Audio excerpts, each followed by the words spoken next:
Clinical is learning all about the machines, setting up the machine, programming the machine, understanding the alarms, what the machine is trying to communicate to them for every problem that they have, how to troubleshoot it, how to clean it, how to prime the extracorporeal circuit, and get it ready for the patient when they come for their treatment and start the dialysis treatment.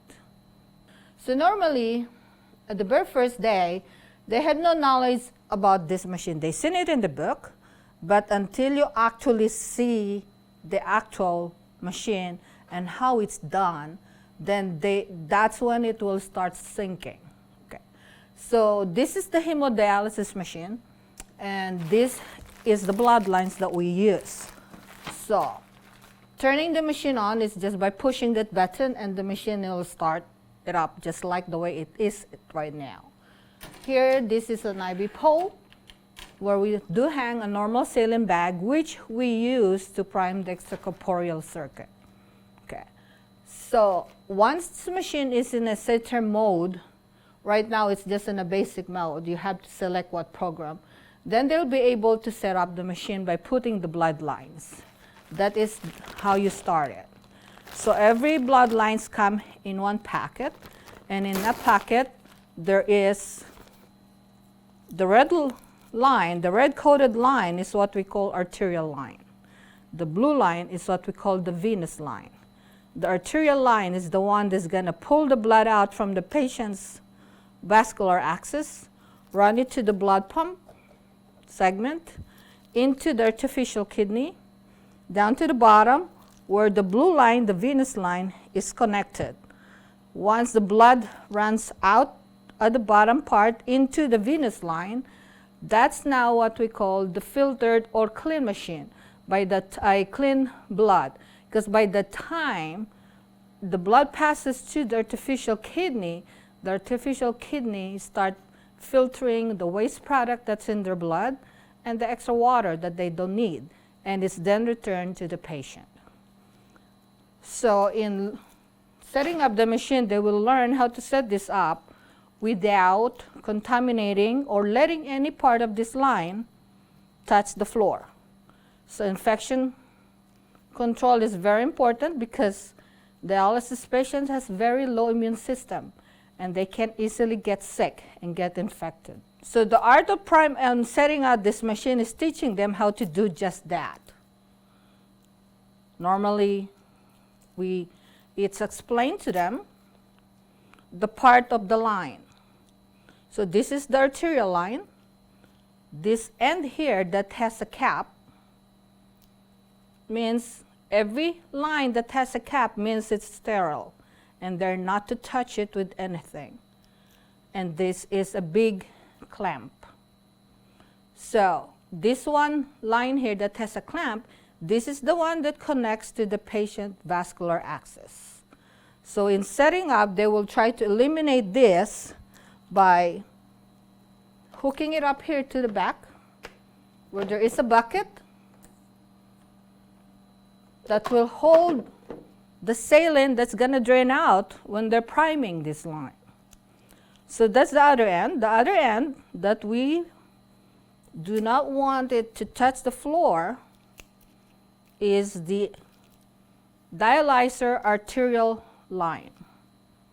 It's called dialyzer arterial line because it will connect to the artificial kidney.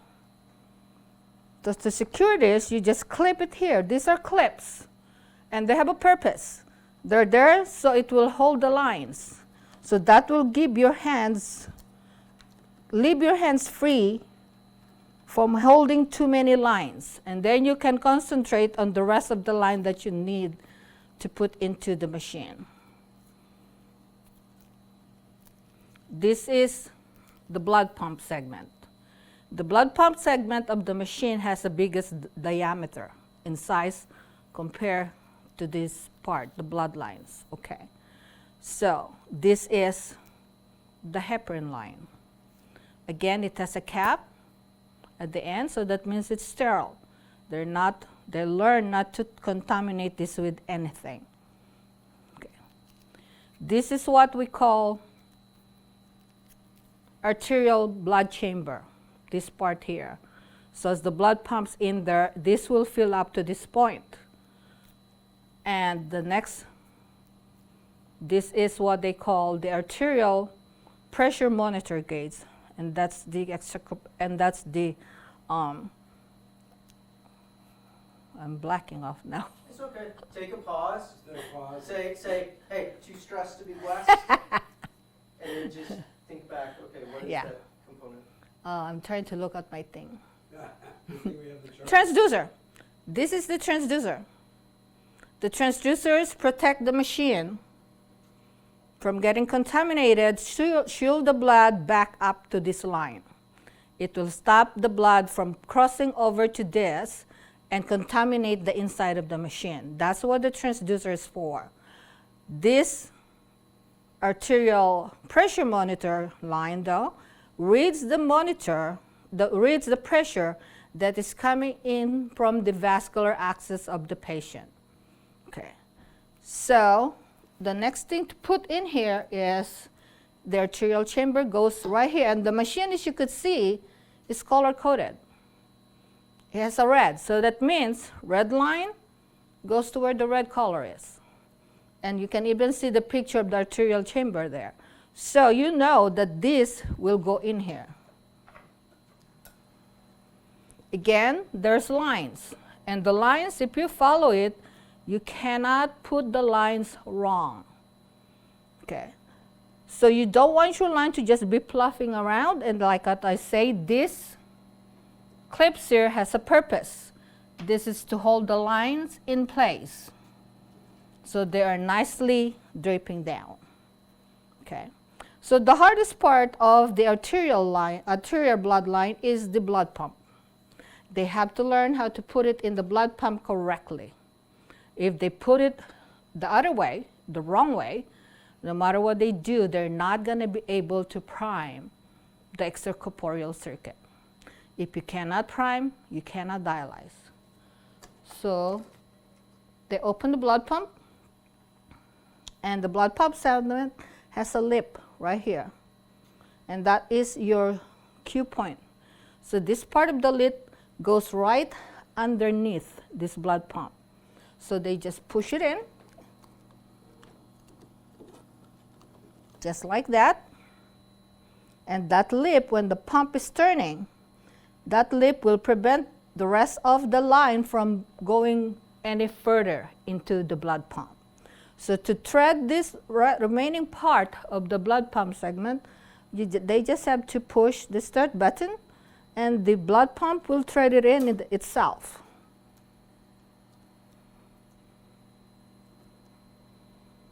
And you pull it down to the other side. You see, none of the line touched the floor. That's how it's supposed to be. So this now is hanging around. You don't want it to get too close to the floor. This is where the heparin syringe goes. This is the heparin pump. So since this is attached to your heparin syringe, you just position it right below the pump, push it up, and that will hold it up there. So your arterial line is set up. Now I'm ready to put the venous line. And you have to remember, whenever you're setting up the machine, you come with a lot of these little gadgets here. And you don't want it to end up on the floor. You want to keep your area, your working area, clean and tidy, because after all, this is a health facility and we're not in a flea market.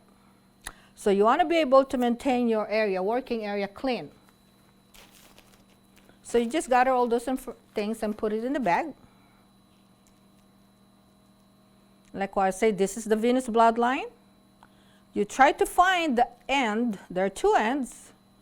One is the patient's venous blood line end, and you again will stick that back into this bucket.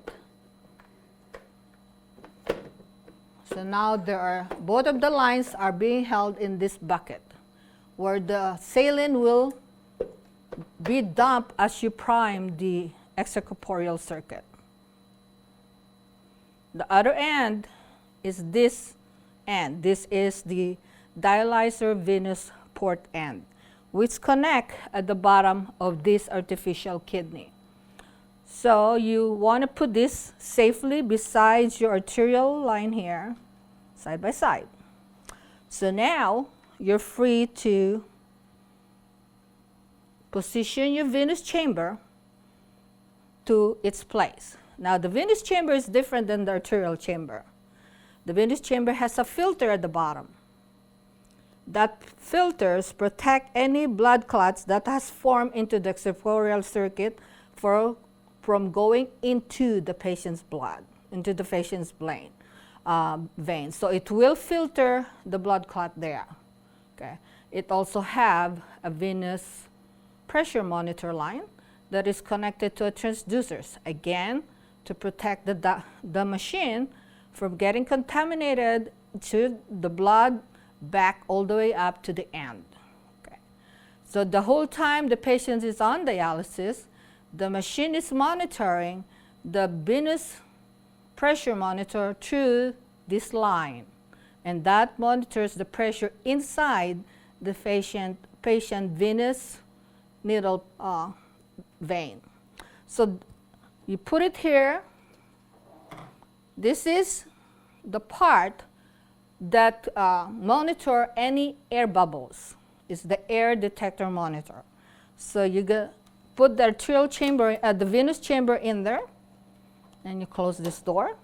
Again, it's color coded. You see the blue lines. So you're working on a blue tube. So you put the blue tube where the blue lines is.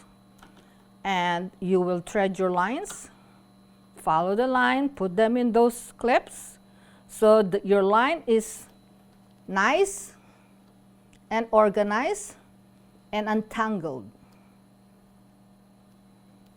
You don't want really to have your lines all tangled up. So if they're kind of stubborn and want to turn the other way, just take them out and you straighten them up. And now your dialysis machine has the extracorporeal circuit set up on it. The next thing you do is you connect them to your dialyzer. Okay. I've learned working in the dialysis to always start with the red. Red to red, blue to blue. So that's just how I learned. But if you do it that way, you will never forget to connect one line to the other end. So I will connect my arterial, and as you connect this line, if you see they are tangled, start untangling them, so by the time you're done setting up, your machine is nicely set up. So you take it out, you can pull I like to pull my artificial kidney out from the holder, so I have a visual. This has a cap. Can you hold it up to the camera? This has a cap. Oh, closer, closer. Oh, closer. Yeah. Okay. So you just remember the ends that has caps are sterile. So your arterial has a cap, your artificial kidney has a cap. This is where the blood line goes in. This is how the blood goes into the kidney to this port. Okay, so it has a cap, and that means that's sterile. This end here normally this is the dialysate port. Okay, normally they will come with this cap that attached to it, just like that. Okay, so since it has no cap, that tells you this part of the artificial kidney is not sterile. Okay, so now I'm going to take the cap off the arterial blood port of the dialyzer, and that's how it looked like. That is sterile. You cannot touch that with anything. So you want to take it out.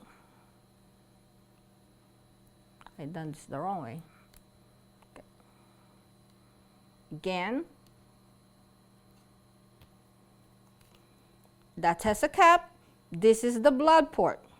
You will connect this with your artificial kidney straight down without contaminating those ends. Only those two ends should touch each other. And you make it a twist. Don't make it too tight, Because if you keep forcing it, this header here will crack. And if it cracks, then your blood's going to start leaking, and now you have contaminated extracorporeal. It's not going to work. Now we're going to go to the other end, which is the venous port. Okay. So I will take my bloodline, the venous, that's blue. Okay. So I will take this one out. It has a cap, so it's sterile. Don't touch it. You go over here, take the cap out. That's sterile, don't touch it. Only those two connect. And it's tight. So now your kidney is connected to your bloodlines.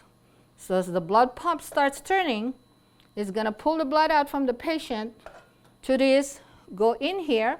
When the patient is on dialysis, the kidney is positioned this way. The red is on top. So the blood starts going in here, goes down to the bottom. The blue returns the blood back to the patient. The dialysate will connect here. So as the blood enters in here, the dialysate solution that contains chemicals or electrolytes that our blood has goes in the bottom. So the flow is counter current. They're going to meet in the middle. Once they meet in the middle, that's the highest part of the kidney where we call diffusion, where the filtration of the waste product is really getting pulled out. And as the dialysate keeps moving up to the top, it goes directly down to the drain. And that's a cycle that goes on for 3 to 4 hours. Blood goes in here, dialysate goes in here, they move up by counter current flow, and that aids the process of filtering or diffusion and cleaning and filtering the patient's blood. So when you connect the dialysate port in here, it's going to look like this.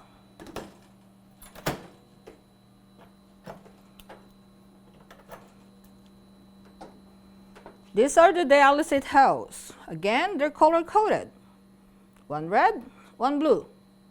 As long as you're not colorblind, you can connect them correctly. So the red goes in to the top, red to red, blue to blue, red, red.